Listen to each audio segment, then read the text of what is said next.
Welcome. Today, we are going to see another very interesting topic in FEMA 1999, that is remittance of assets outside India by resident in India or not. How to transfer the funds, what are the rules and regulations they have to follow, everything we are going to see today. Before going to the presentation, I want to give my disclaimer, that is the views expressed by me here is my view only. For clear understanding of the matters discussed, I request you to go through FEMA 1999. I am not responsible for any wrong interpretation. With this disclaimer, I am presenting the subject for your easy understanding. Capital account transaction. So, according to FEMA, any transaction which comes under the category of capital account transaction, it should be under the supervision of RBI, and it is not freely transferable. This is the main thing. So, remittance of funds. Remittance of assets outside India is a capital account transaction under FEMA. If this remittance is not freely allowable, everything is subject to RBI's rules and regulations, and these remittances can be done either by the remittances that is resident in India or not. And all these provisions are governed by the provisions of Section 47 of FEMA 1999. Now, what is meant by remittance of assets?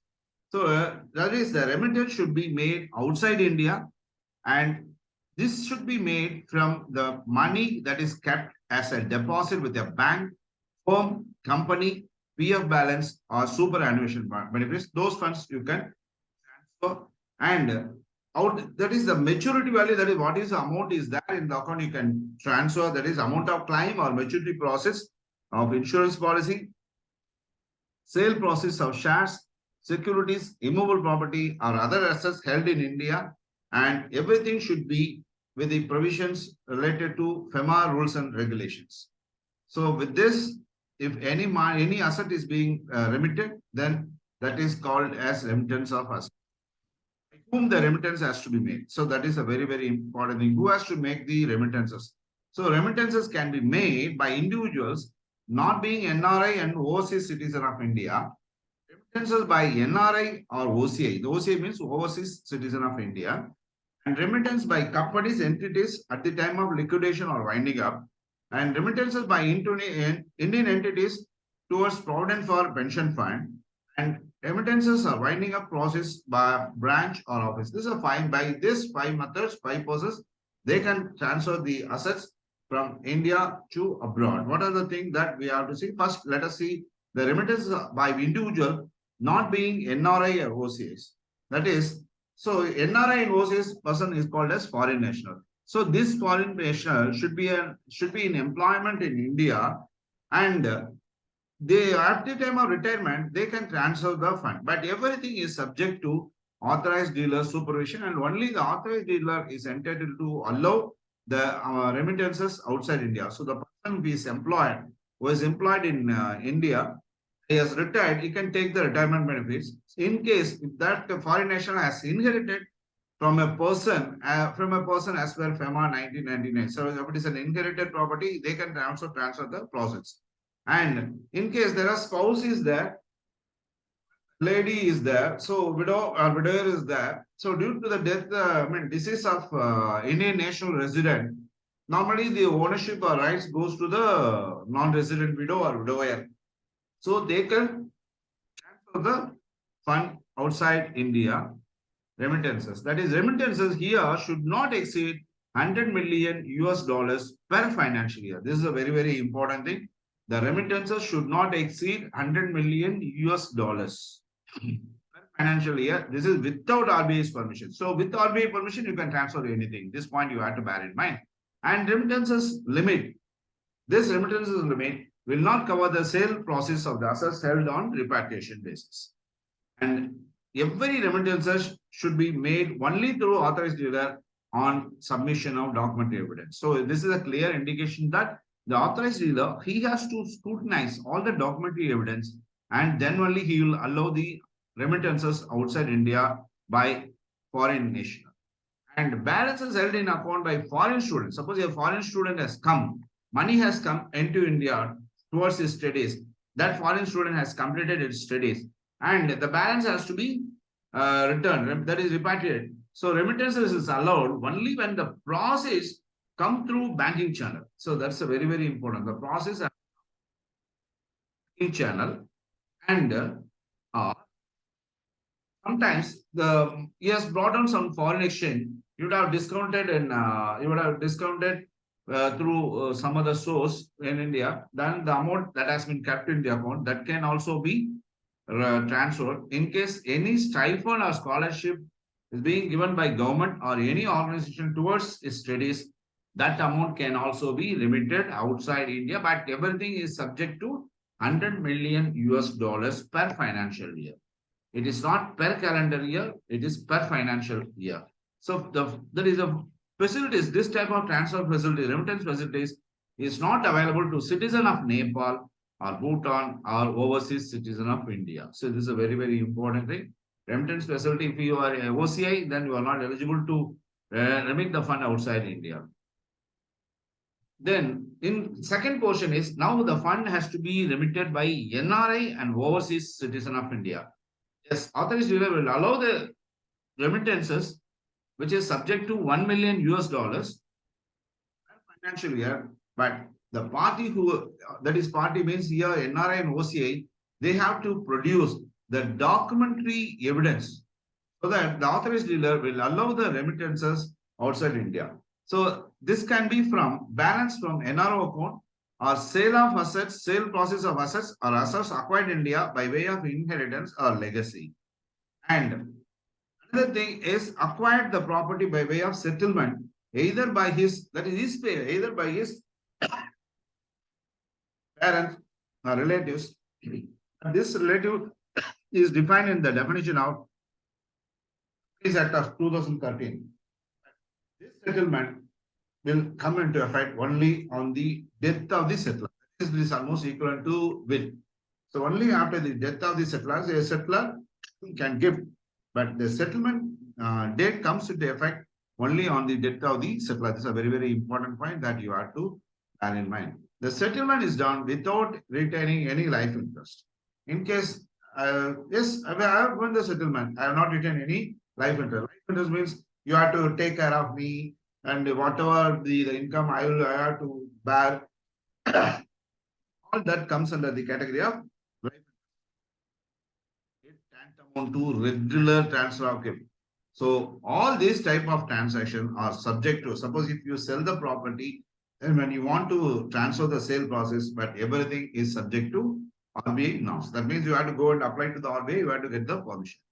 Now, in case the remittances are made in more than one installment, you can do it directly. But if you remit the amount in more than one installment, then all the installment should be made only through the same authorized dealer. Suppose in first installment you have done through, say, one authorized dealer, let us take it is Indian Bank, and the subsequent installment also should go through only through the authorized dealer, that is Indian Bank, and you are not supposed to transfer to other authorized dealer, say State Bank or any other bank. And now remittances from NRO account holder.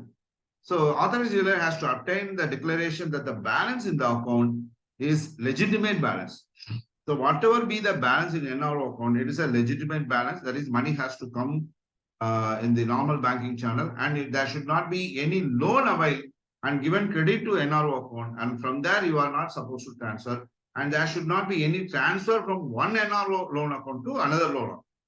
So this is very, very important, because transfer from NRO you can repatriate under LRS scheme, liberalized remittance scheme, but you have to be very, very careful. But the amount parked in NRO account should be a legal one or legitimate one, and the credit in NRO account should not be out of balance by way of which the party has obtained by way of loan or transfer from other NRO account. In case in future, if the bankers, that is authorized dealers, they found that the NRI OCI has given wrong declaration, then the person who has given wrong declaration is liable to face all the penal actions under FEMA. This is a very, very important thing. So any NRI or OCI, they are transferring the fund from NRO account, he has to give a declaration that all the funds are genuine, all legally they are okay. So liquidation or winding up. So normally the liquidation is and winding up can be taken now present times by way of by court of law or by way of IBC, insolvency bankruptcy code. Also, you can do this liquidation or winding up.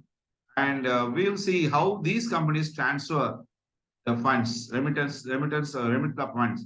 So for this also, authorized dealer is permitted to allow these remittances, but based on the court directions. Suppose in any court in India, they say that this liquidation process can be remitted outside India. So based on that, the authorized dealer, he can transfer the remittance, family the fund outside India. Next one is official liquidator in case of, that is the orders are issued by official liquidator. In case of voluntary winding up, there also the authorized dealer is permitted to transfer the remittances outside India, but subject to submission of the following. But you see here, if the order is being passed by the official liquidator, then it is permitted.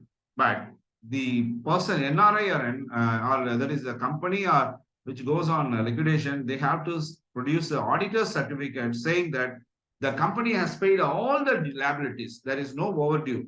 All the liabilities have been provision in the account. But for this, the charter accountant certificate is required. The next one is in case of winding up, the auditor has to give a certificate stating that all the proceedings of winding up are according to the provisions of Companies Act of 2013.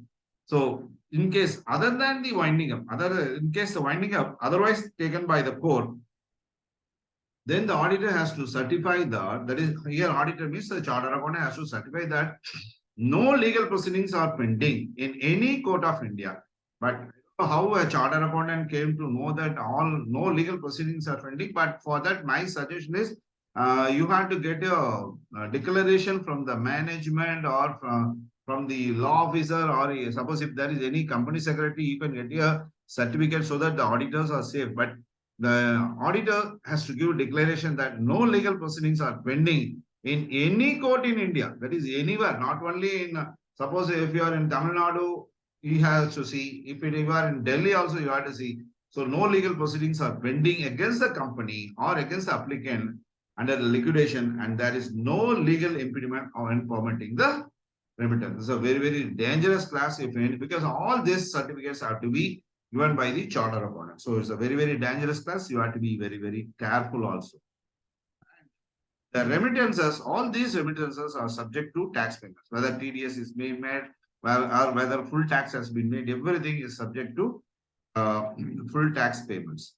And for this transfer, the company has to get a no objection certificate from the income tax department or tax clearance certificate from the income tax department stating that there is no tax.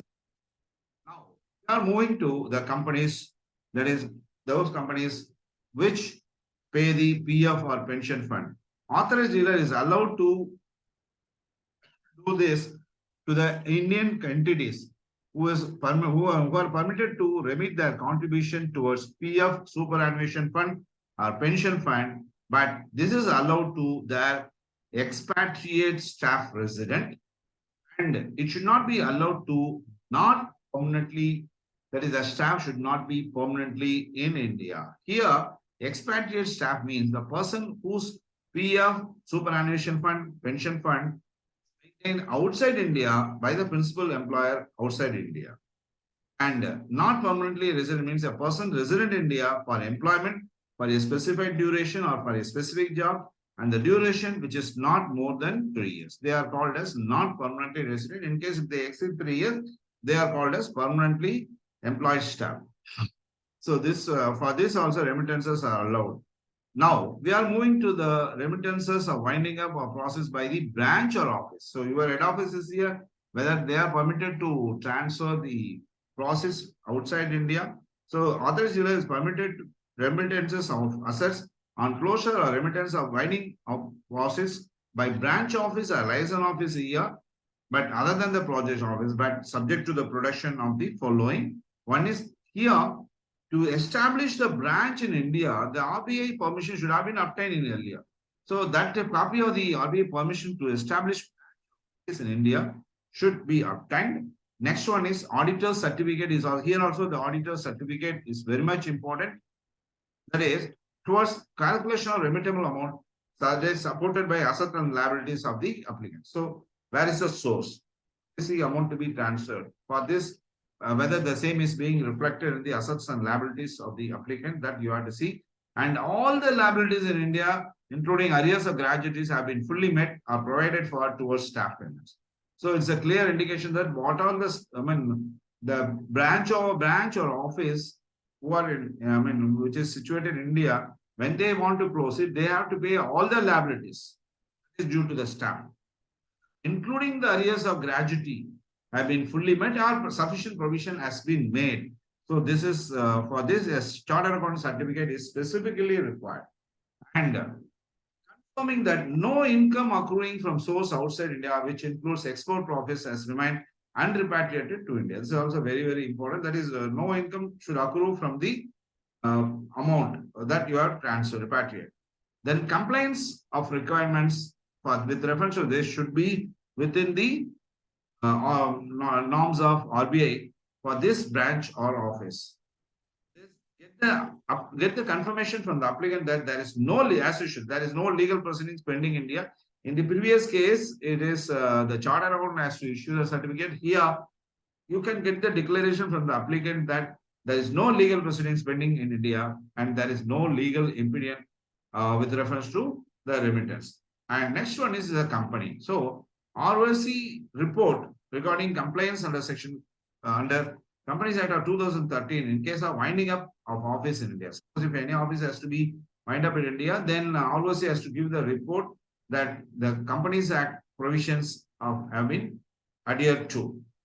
And now, what are the specific things for towards the remittance that is RBI approval is required? One, the remittances, if it exceeds $1 million per financial year, so you have to apply to the RBI, then only you can remit the funds, remits the remittances outside India.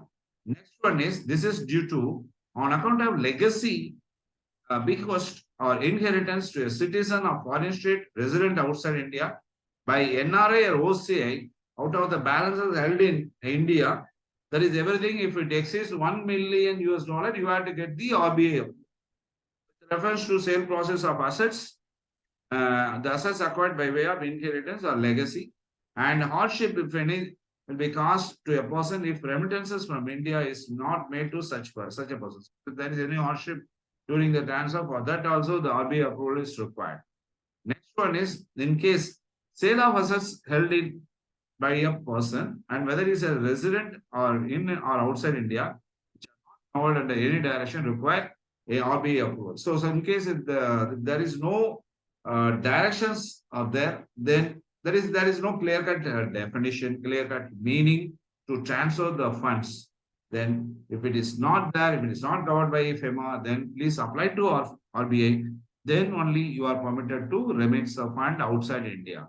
Now, before remittances, the applicant or the NRI or OCI, other than NRI, OCI company, everybody has to pay the income tax as per the rules and regulations of the country. So all the applicable taxes in India should be paid before remittances. And in case, if you approach that, is there any clarification for this with reference to RBI, with reference to tax payment, then RBI will say that there is no clear, that is, we are not responsible to give any clarification with reference to fund transfer towards the taxation. It is the duty of the applicant to find what is the applicable tax, and RBI is not responsible to give any clarification with reference to tax payment dues. And it is a duty of the authorized dealer to ensure that the requirement of tax laws as applicable. That is, then the applicant has to produce all the evidences that he has paid all the taxes. And before the authorized dealer, then it is a duty of the authorized dealer to go through that document saying that yes, only after he is satisfied that all the applicable taxes have been fulfilled, then only the remittances can be allowed by the authorized dealer. This is what I want to say with reference to remittances outside India by NRI or not. Thank you very much for the patient watching of this program. Nandri Vanakkam.